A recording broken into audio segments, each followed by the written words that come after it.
still walking through the hood with the old man. TV. OG. Oh, good. We still walk through the hood, man. Everybody can't do this, man. You know how we do it. Walk through that bitch like, yeah. Ben 10 didn't just get shot in some random street situation. This was tied to something way deeper, something serious. This wasn't chance, this was connection, a chain reaction from a beef that runs deep in the streets. At the center of it, two heavy names, J Prince and NBA YoungBoy.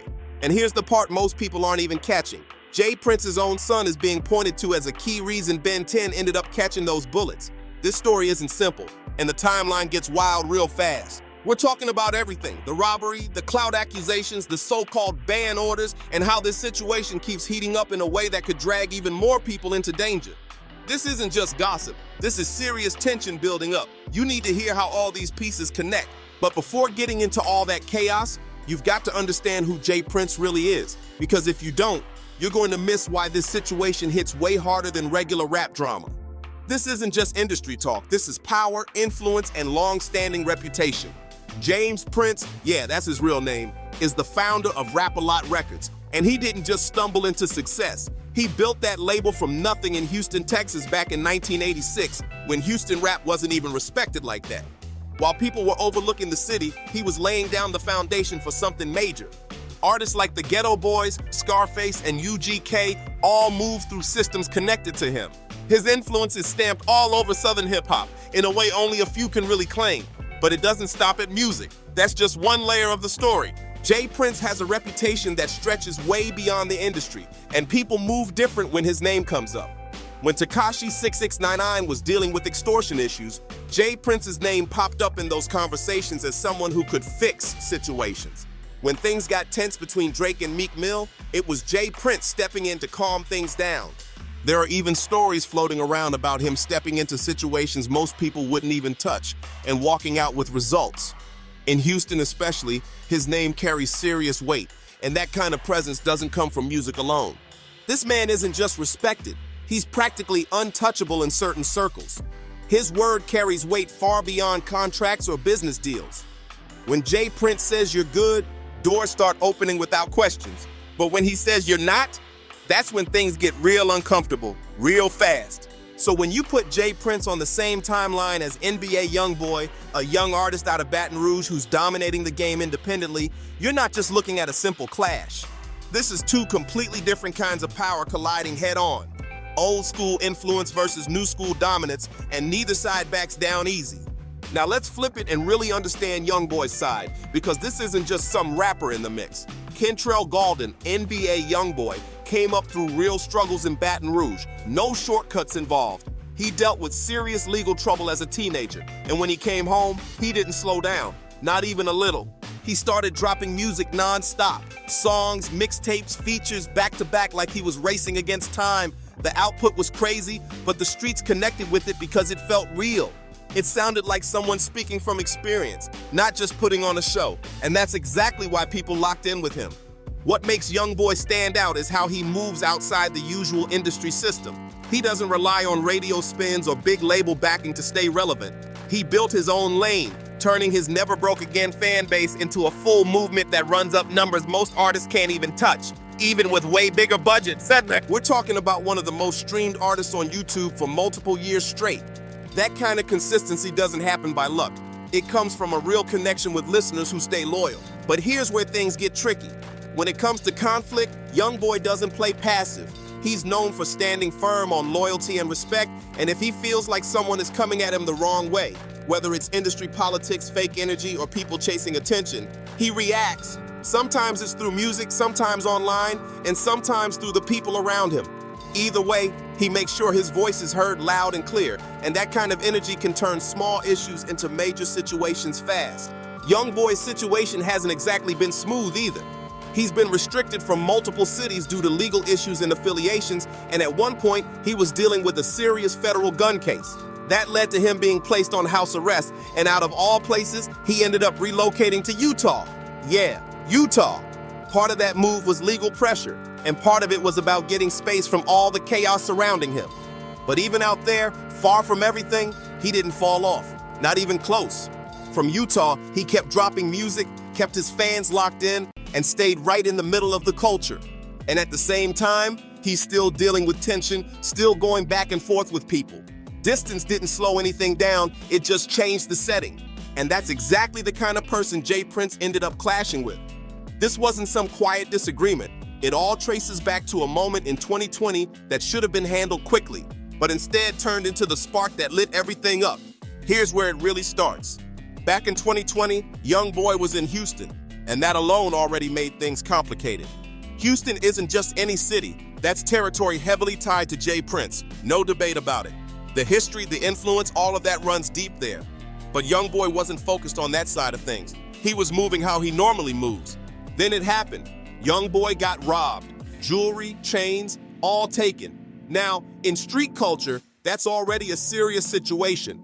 But when it happens in someone else's city, it raises even more questions. People start wondering how something like that could happen to a high-profile artist in a place known for strong oversight and connections. That's where the whispers started. Not direct accusations, but people talking quietly, trying to piece it together. In a city where J. Prince's presence is felt so strongly, how does something like that go down without anyone catching wind of it beforehand? That question alone started building tension behind the scenes. But this is where things take a sharp turn, because somehow, some way, J. Prince stepped in and got the items back. Whether it was through connections, pressure, or relationships built over years, he managed to recover everything. And on the surface, that sounds like a solid move, right? Someone stepping in to fix a bad situation, but it didn't stay simple, because J. Prince didn't just handle it quietly behind closed doors. And that decision is what really pushed things into a whole different direction. J. Prince didn't keep it low-key either. He took it straight to the internet. He made a public statement basically telling YoungBoy, "Call me, I got your stuff, come get it." And at first glance, that might sound like a solid move, like he's just trying to help fix the situation. But here's where everything flips. YoungBoy did not see it that way, not even a little bit. In his eyes, and based on how he usually moves, that wasn't generosity. That was strategy. That was a power play being made in front of everybody. From YoungBoy's perspective, that public post wasn't about helping. It was about control. It put J. Prince in a position to say, "I'm the one who made this right." And in the streets, that kind of claim carries weight. It creates a situation where it looks like someone owes you, or at least has to acknowledge what you did for them. And YoungBoy, he's not built to move like that. He's not about to call someone publicly or step into a situation that makes it look like he's depending on anybody to get his own property back. In his mind, that's exactly how it would have looked, like he was coming to J. Prince for help. And that's not the image he's trying to project at all. The optics mattered heavy here. The idea of having to go through J. Prince, especially in Houston, and publicly recognize that influence, that didn't sit right with him, not at all. At that point, it seemed like YoungBoy would rather leave everything behind than play into that setup. Seriously, he looked ready to walk away from the jewelry completely instead of stepping into a situation that could be seen as him giving someone leverage over him. Inside YoungBoy's circle, there were real talks about clout chasing. People were questioning the move, like why make this public if the goal is really to help? Why not handle it privately, reach out behind the scenes and keep it respectful? Because once it hit the internet, the narrative changed instantly. Now it looked like J. Prince was using the situation to show just how far his reach goes. And YoungBoy wasn't going for that, not even slightly. So instead of this being handled quietly, items returned, respect kept intact, everybody moves on, it turned into something way bigger. A visible divide formed. YoungBoy never came out publicly to thank J. Prince. He never made that call in a way people could see. And in this world, silence like that speaks loud. Now fast forward, because this is where things stop being about image, pride, or industry tension and start getting a lot more serious. This next part is where everything shifts, and honestly, a lot of people telling this story have either missed it or avoided it completely. Now let's talk about Ben 10, because not everyone fully understands who he is. Ben 10 is part of YoungBoy's inner circle, closely tied to the Never Broke Again movement. He's not just some random name, he's someone connected to YoungBoy's world, moving in the same spaces and around the same people. And then Ben 10 gets shot. But the real story behind that? That's where things take a serious turn, because the connection to J. Prince's family changes how this whole situation looks. J. Prince has a son, and his involvement is what really shifts everything. According to what's being said, his son played a role in setting off a chain of events that led to Ben 10 getting shot. Here's how it played out. There was a situation involving YoungBoy's brother, someone directly tied to him by family. And that situation turned into a fight that didn't just happen randomly. It was something that got arranged or at least influenced by Jay Prince's son. So now you've got a setup where someone from YoungBoy's side is being pulled into a confrontation with ties leading back to Jay Prince's family. The fight happens, and not long after that, Ben 10 ends up getting shot. Now look at how that connects. You've got someone from Jay Prince's side involved in organizing a situation with YoungBoy's people, and then someone from YoungBoy's circle ends up hurt afterward. That's not something people just brush off. In the streets, that kind of sequence gets taken very seriously. It starts to look less like random events and more like direct tension between two sides. And once it reaches that level, people stop calling it simple beef. It starts getting labeled as something much bigger. From YoungBoy's point of view, this adds up fast. There was already tension from the 2020 situation where he felt disrespected and questioned the intentions behind how things were handled. That issue never really settled. Now, with this situation involving his family and someone from his circle getting shot, it only reinforces everything he was already thinking. It starts to feel personal on a whole different level.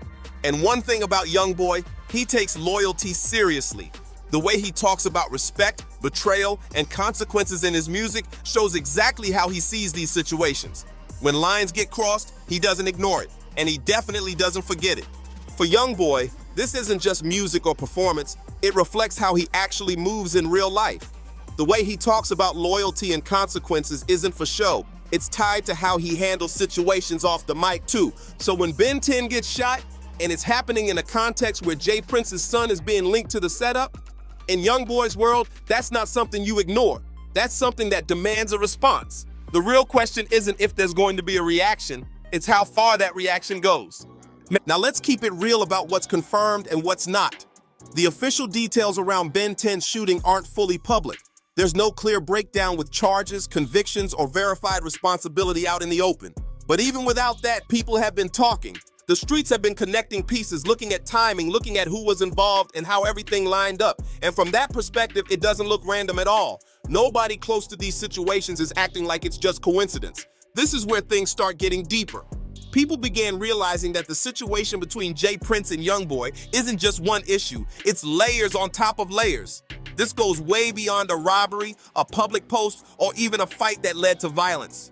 At its core, this situation touches on bigger questions: power, territory, and influence in the rap world. That's what really raises the stakes here. Let's talk about territory for a second. Jay Prince didn't just gain influence overnight. He built his position in Houston over decades. His impact on the city's music scene, business structure, and culture runs deep.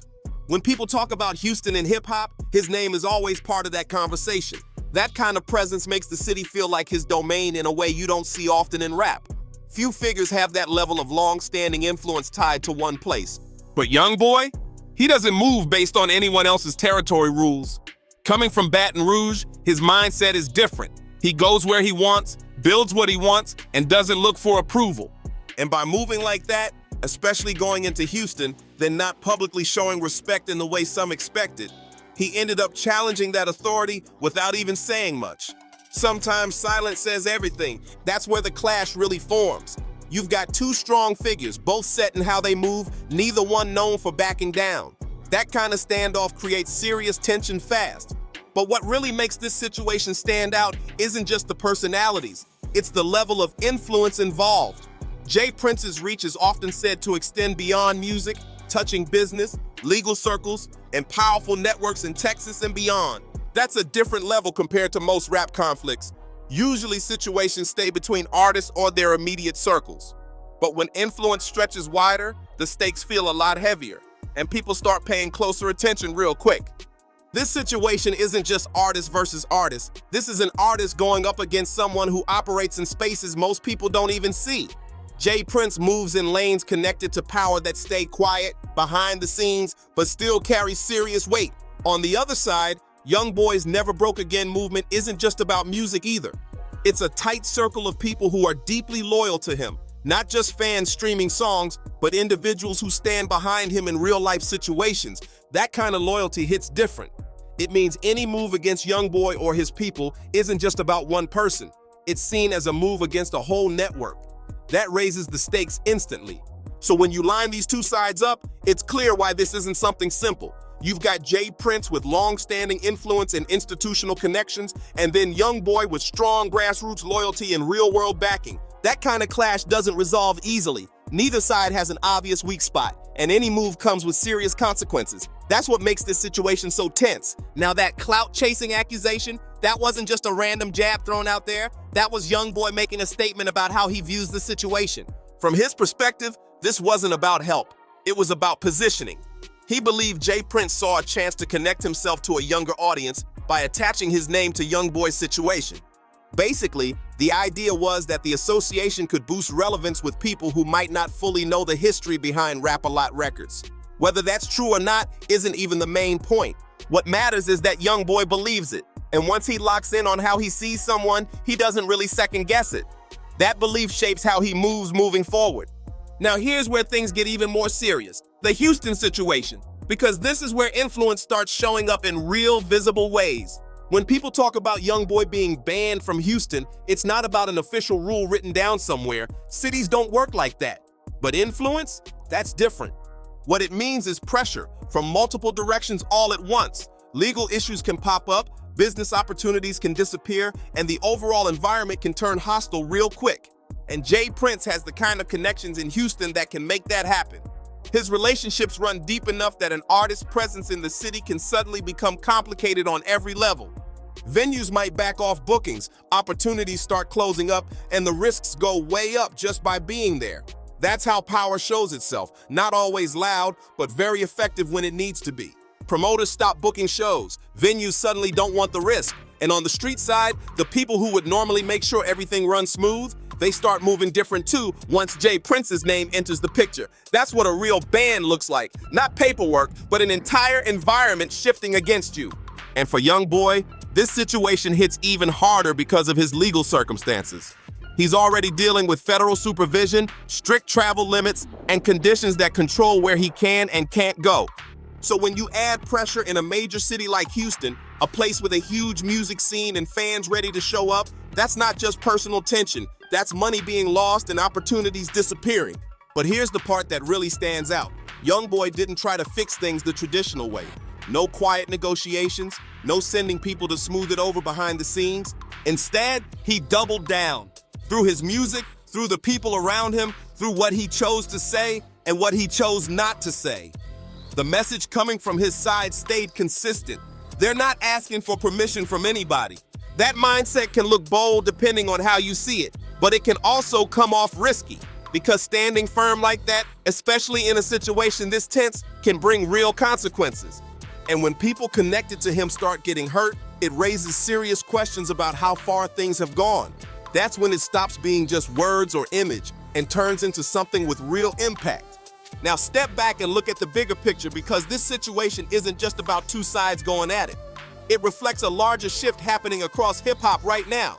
Jay Prince represents a whole era of power built on relationships, reputation, and long-standing connections.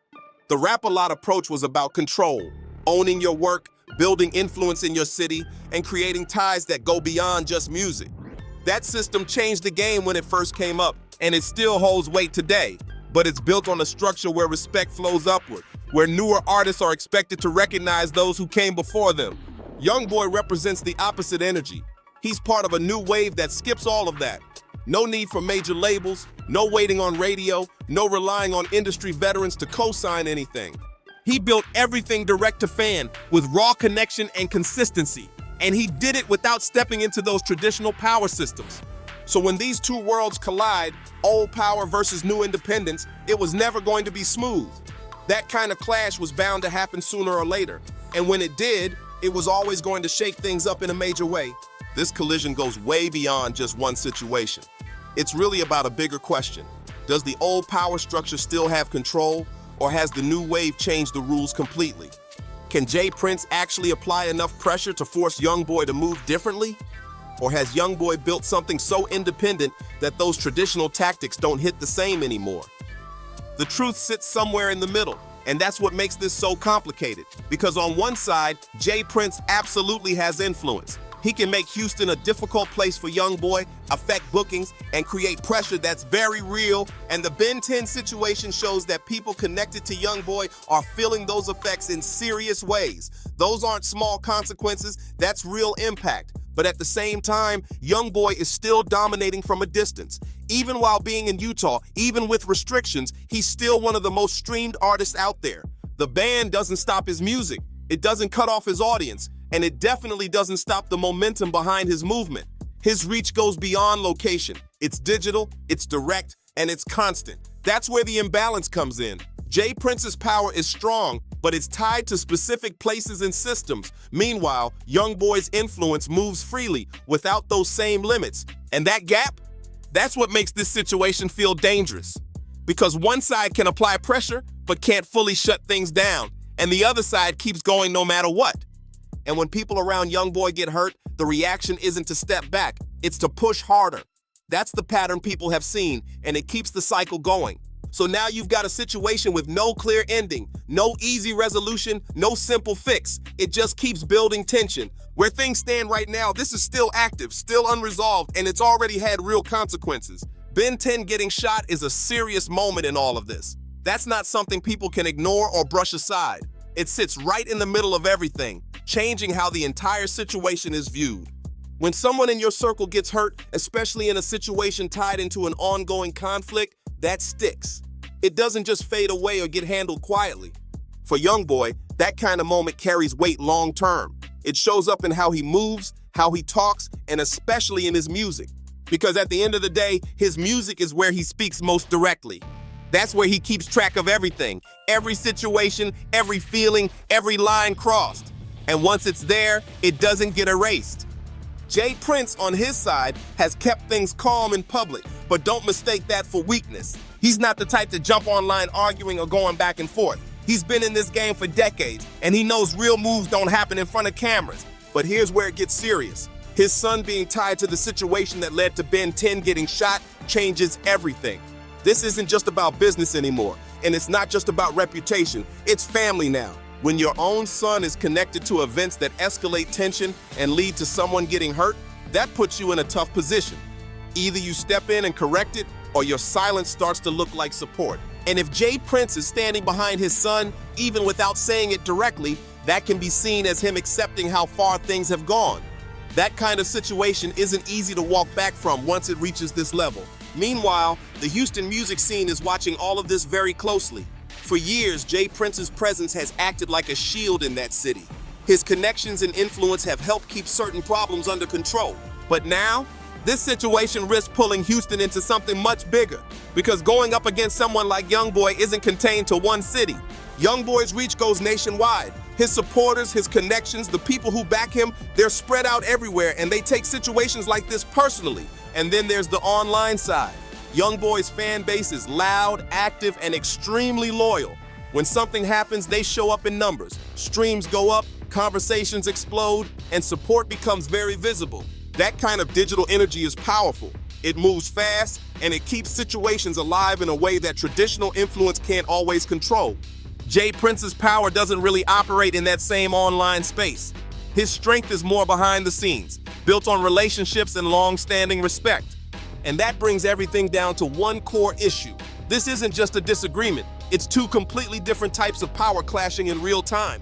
J. Prince represents vertical power, structured, layered, built on hierarchy and connections with other powerful figures. His influence flows from the top down through systems, relationships, and authority. That kind of power has shaped the industry for years. But YoungBoy, he represents something totally different. His power is horizontal. It comes from the people. It's built on a massive base of supporters across the country who connect with him directly. Not because they're told to, not because they have to, but because they genuinely relate to his music and his story. And that kind of power doesn't sit in one place. It doesn't have a single center you can target. It spreads everywhere, and that makes it a whole different challenge to deal with. You can apply pressure, sure, but this kind of power doesn't come with a phone number you can call to shut it down. When vertical power tries to push down on horizontal power, it usually backfires. Instead of stopping it, the pressure spreads it even wider. Every move that looks like aggression toward YoungBoy turns into something his supporters can rally around. The Houston ban, the robbery, the public jewelry situation, All of it becomes part of the story, and that story keeps growing louder. But it works both ways. When YoungBoy's side makes moves that are seen as disrespect toward J. Prince's authority, especially in Houston, that's when the consequences show up fast. And those consequences hit in ways that numbers and streams can't protect against. Situations like Ben 10 getting shot, those are real, immediate, and serious. That's not something you can balance out with success online. So now you've got two forces that can hurt each other, but neither one can fully take the other out. And when it gets to that point, it becomes about endurance. Who's willing to take more pressure, more setbacks, more risk? YoungBoy's whole image is built on not backing down, on taking losses and turning them into motivation, on showing that he doesn't need approval, cosigns, or permission from anyone. That's a core part of how he's positioned in the culture. If he suddenly steps back, tries to smooth things over, or publicly acknowledges J. Prince's authority, it changes how people see him. On the flip side, J. Prince has spent decades building a reputation as someone whose authority isn't questioned without consequences. That image is just as important on his side. If YoungBoy moves through all of this, keeps his independence, keeps dominating, and the pressure doesn't slow him down, that sends a message too. It raises questions about how far J. Prince's influence really reaches in this new era. And people in the industry are watching that closely. That's why neither side can afford to take a loss here. And when both sides feel like that, things don't cool down, they escalate. Understand this clearly. This situation goes way beyond music drama. It's not just about a chain, a post, or hurt pride. Ben 10 getting shot is a real-life moment sitting at the center of all this. That's someone's safety, someone dealing with serious consequences, and that reality shifts everything. At that point, it stops being entertainment and becomes something much heavier that can't just be ignored. Look at the pattern here. It's all connected. The robbery, the public response, the clout accusations, then things escalating through J. Prince's son, the situation involving YoungBoy's brother, and then the shooting. Step by step, this is exactly how things spiral out of control. Each move feels like it's justified by the last one. Every side thinks they're just responding, not starting anything. But while the main figures, J. Prince and YoungBoy, are still standing, it's the people around them who end up dealing with the real consequences. That's how it always plays out. The ones at the top don't take the hits directly. It's the people close to them who feel it first. And that's what makes this situation heavy. Because when you really look at it, both sides have real standing. Both have influence, both have history, and both have built something solid in their own lanes. There's actually space for both of them to exist without clashing like this. But pride, image, and respect politics turned a situation over jewelry into something way bigger. Something that's already led to real harm. So the real question isn't about picking sides. It's deeper than that. The real question is, when does someone decide this isn't worth it anymore? Because history shows when situations reach this level, with this much pride, money, and real-life impact involved, things don't just cool off easily. And most of the time, by the time people try to fix it, it's already gone too far. Now I want to hear from you. Who do you think made the first wrong move in this situation? Was YoungBoy right for seeing that post as clout chasing, or was J. Prince actually trying to help and just didn't get credit? And do you think this ever gets resolved, or is Houston really off limits for good? Make sure you like, subscribe, drop your thoughts in the comments, and share this with someone who's been following this situation.